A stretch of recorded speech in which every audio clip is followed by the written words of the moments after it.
Hello, hola, Guten Tag, Bonjour, Arte, podcast conducido por Graciela Echagüe, donde el arte se discute y se vive.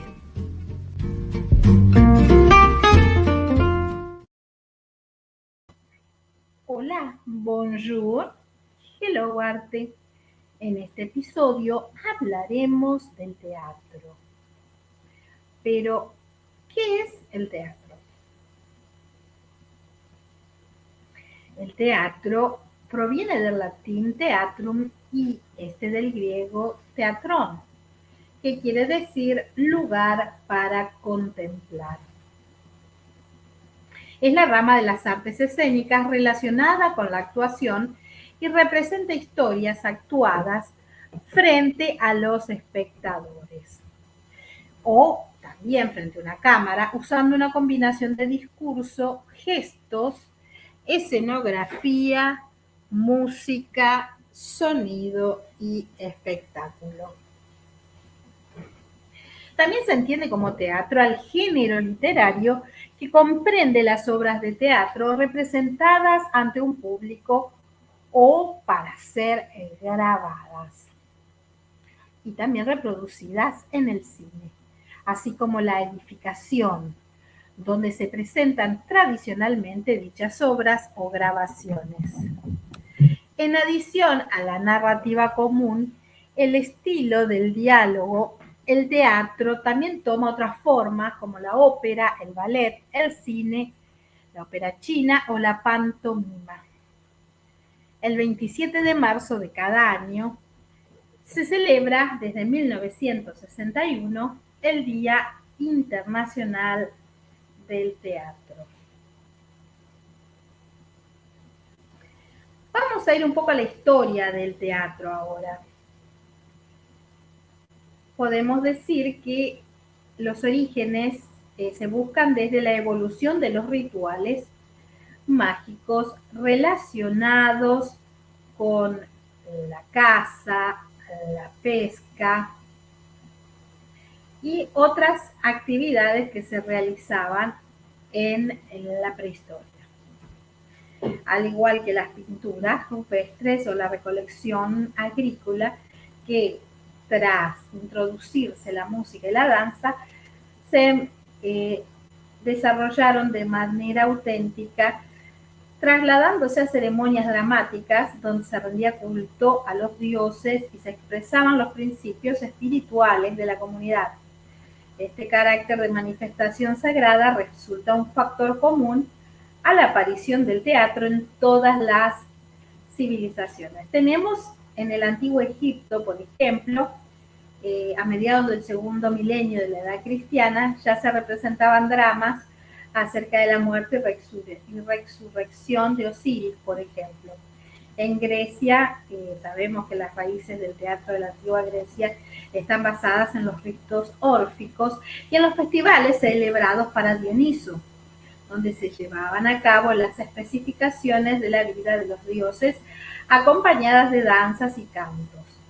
También, más tarde, comenzaron las primeras representaciones propiamente dramáticas ejecutadas en las plazas de los pueblos por compañías que incluían un actor y un coro.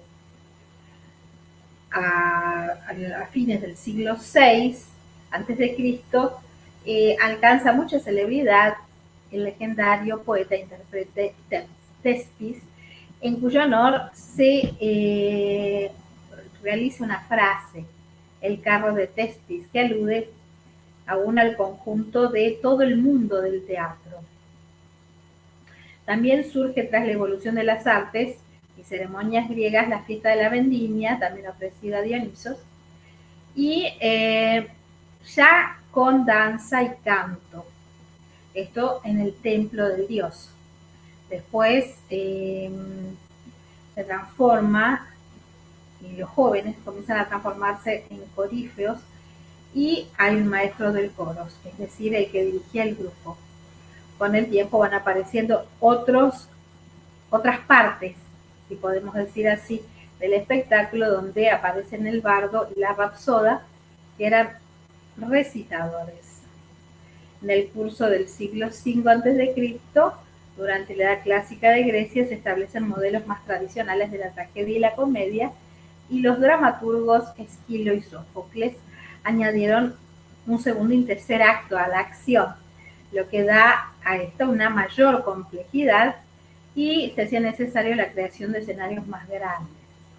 Por eso se erigieron grandes teatros de piedra, entre los que cabe citar el de Epidauro, que albergaba hasta 12.000 personas, y por supuesto el de Dioniso en Atenas. También Roma hereda los teatros griegos y se introducen ciertos elementos distintivos.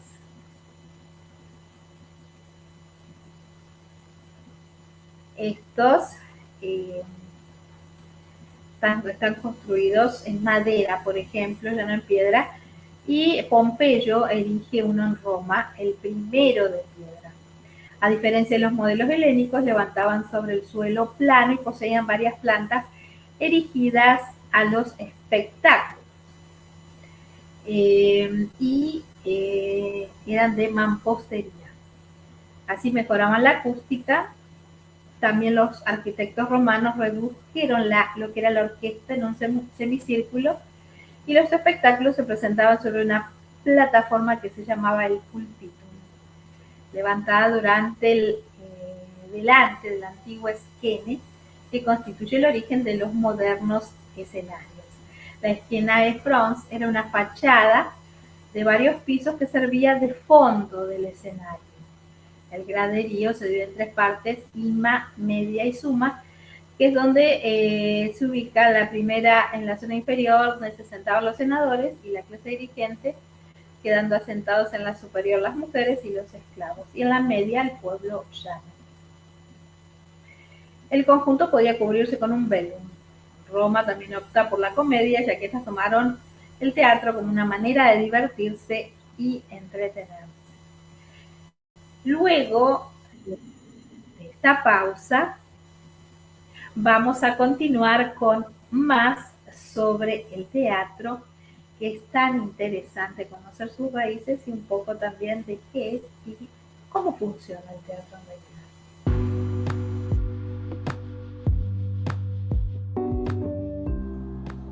Conservatorio Isadora Duncan, solidez, experiencia y calidad.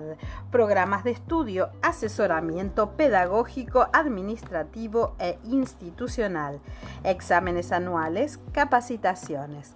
Puedes comunicarte al +54 3755 5471 28 o al correo electrónico conservatorioiduncan@gmail.com.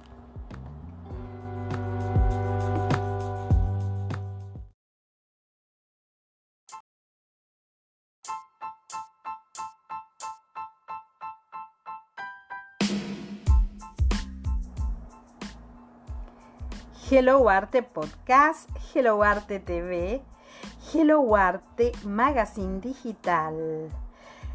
Puedes encontrarnos en gracilechahue.com y en las redes sociales Facebook, Instagram y YouTube. Hello Arte, el arte en todas sus formas.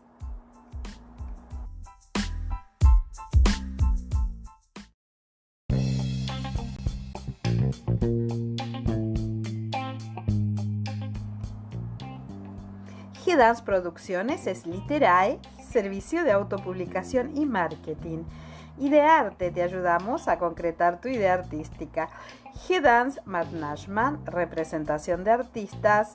G-Dance Ediciones, publicamos la revista Hello Arte, Magazine Digital y además G-Dance Records, para todos los músicos que quieran subir sus obras a plataformas digitales. Puedes encontrarnos en Instagram, Facebook o en www.gracielechahue.com.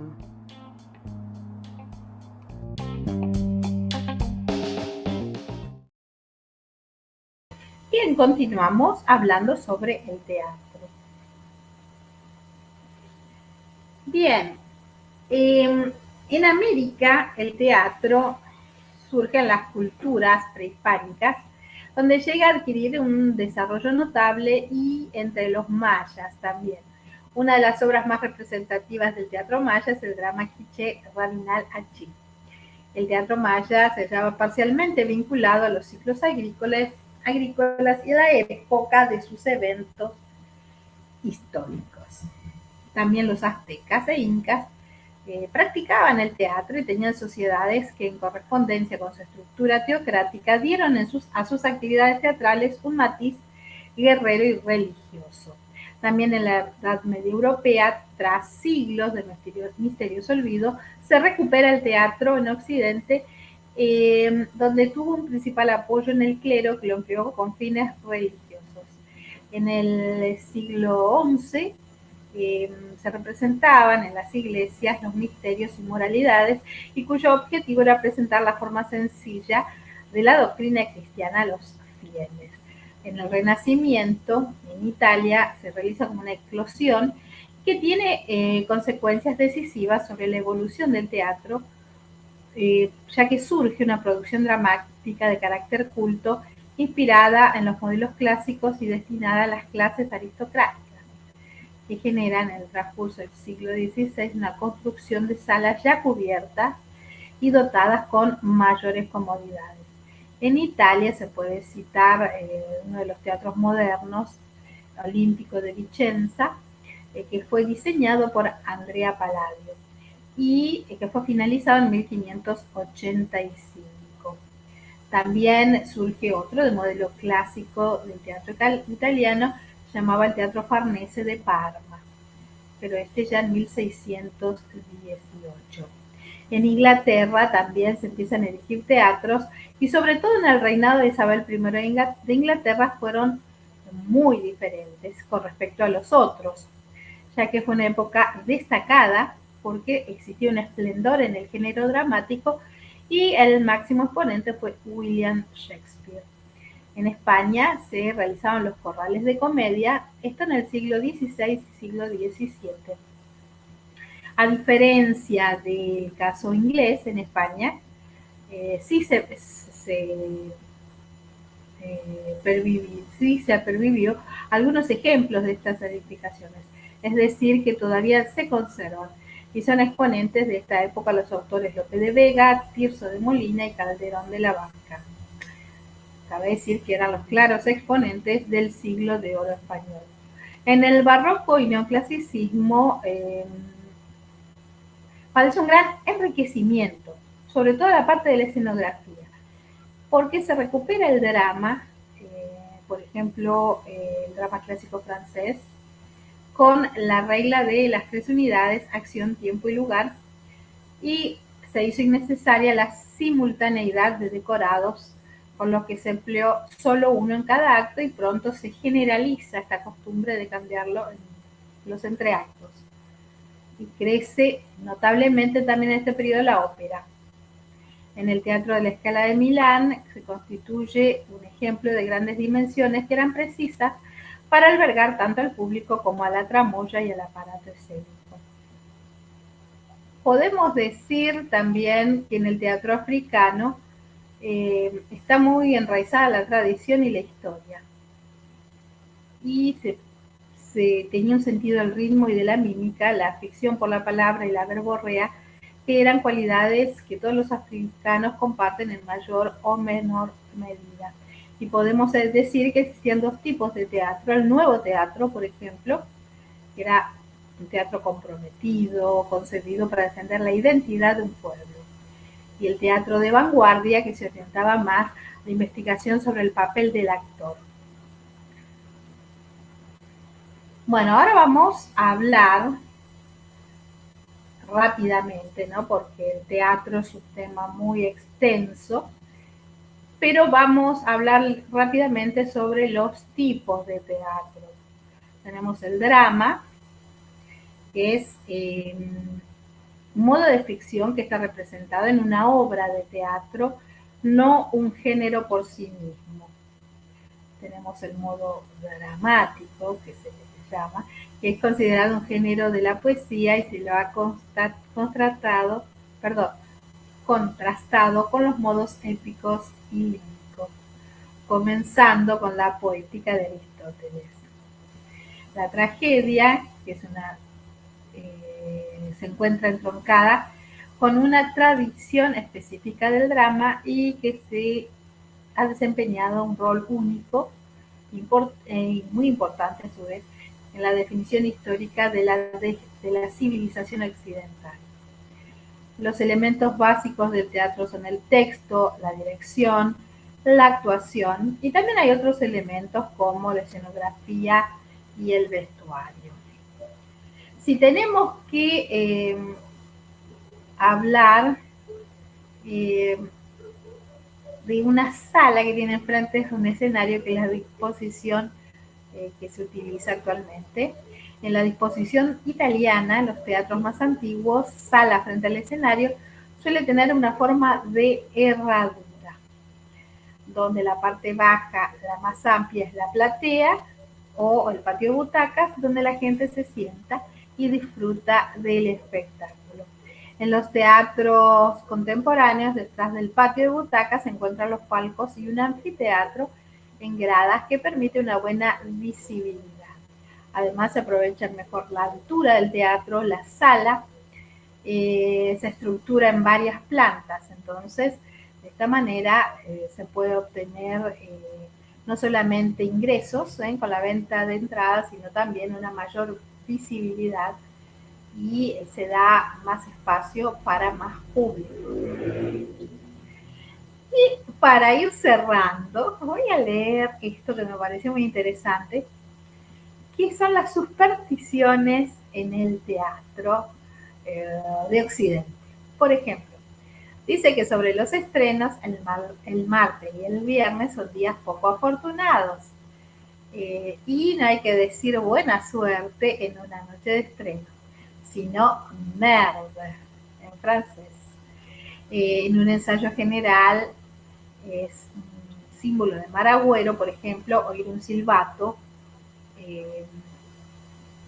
o utilizar colores como el amarillo.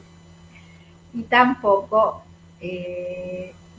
suele decir que un ensayo general sin ninguna equivocación equivale a un fracaso en el estreno.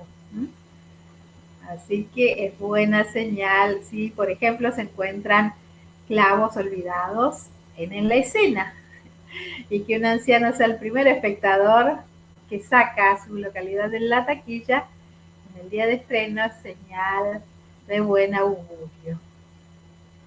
En el caso de los actores, por ejemplo, a muchos les parece de mal gusto que el público los llame por el nombre del personaje. Un actor nunca debe silbar o no debe engancharse el traje en el decorado. Es de mala suerte mirar por detrás a alguien que se esté maquillando. Y también muchos salen con objetos que le dan buena suerte. Por ejemplo, la pata de conejo. Es de mala suerte poner los zapatos dentro de una caja o sobre la mesa. Y entre los ingleses, que una actriz haga punto durante un ensayo garantizará un lío en la representación. Conviene empezar y terminar la temporada con el mismo traje y durante mucho tiempo se consideraron gaff en el oficio de las flores naturales, los niños y los caballos. Bueno, esto es algo muy, muy general, ¿no? Sobre el teatro. Es muy interesante, existe mucho material que se puede leer y uno puede informarse sobre este arte maravilloso, este arte escénico maravilloso. Bien, muchas gracias por acompañarnos y nos encontramos en un próximo episodio.